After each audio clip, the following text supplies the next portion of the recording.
agora. Max News. A leucemia mieloide crônica atinge principalmente pessoas com idade entre 48 e 50 anos no Brasil, mas a doença pode acometer desde crianças até idosos. É o que afirma a hematologista Carla Bocchimpani. A médica explica o que é a leucemia mieloide crônica. É uma neoplasia, ou seja, um câncer da medula óssea. Ele se inicia através de uma junção, na verdade uma quebra no cromossoma, e existe uma troca de material genético. O que acontece quando há essa troca de material genético é que existe, na verdade, uma determinação para a célula, que é o chamado neutrófilo. Ele tem que se multiplicar desordenadamente, então ele acaba se multiplicando intensamente. E aí você pode ter um paciente que o normal do leucograma dele, do número de leucócitos dele, gira em torno de 4 a 8 mil.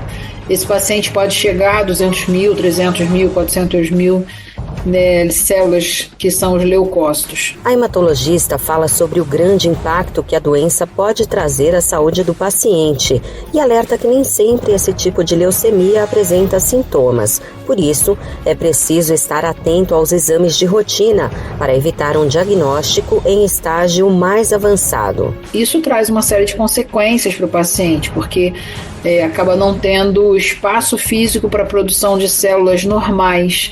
E aí o paciente tem uma diminuição da imunidade, ele tem uma anemia importante, é um paciente que pode progredir para uma leucemia aguda e pode vir a falecer. Hoje a gente tem um percentual grande de pacientes, em torno de 50% dos pacientes são diagnosticados sem sintoma nenhum.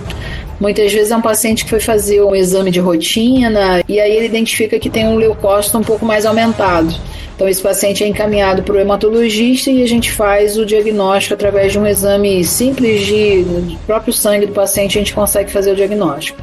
Um cansaço importante por conta de anemia ou um paciente que tem um leucócito aumentado, ele pode evoluir inclusive com uma trombose, ou ele pode apresentar um baço muito grande, então ele tem uma dor abdominal. Então, esses são estágios mais avançados que você pode ter diagnóstico. Carla Bocchimpani destaca como a doença é tratada e como as formas de tratamento têm evoluído. O tratamento alvo molecular é quando você tem um medicamento que age exatamente no lugar onde a gente tem a alteração molecular da patologia.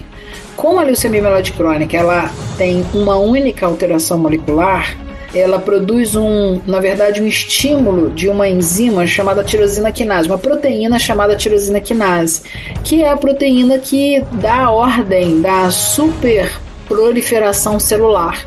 A terapia-alvo, ela age, na verdade, no lugar do estímulo desta proteína, tampando esse lugar. Então, com isso você consegue resolver o problema, e a gente está falando de tratar uma doença que é um câncer, não mais usando quimioterapia, não mais usando radioterapia, mas simplesmente com um medicamento que é um comprimido. A Agência Nacional de Saúde Suplementar abriu uma consulta pública para avaliar novas opções terapêuticas para a doença. E toda a população pode participar e enviar sua opinião até 23 de abril. Para acessar, basta entrar no site gov.br/ANS e buscar por consultas públicas. Da Rádio 2, Fabiola Altran. Max News. Mais notícias em maxnews.com.br.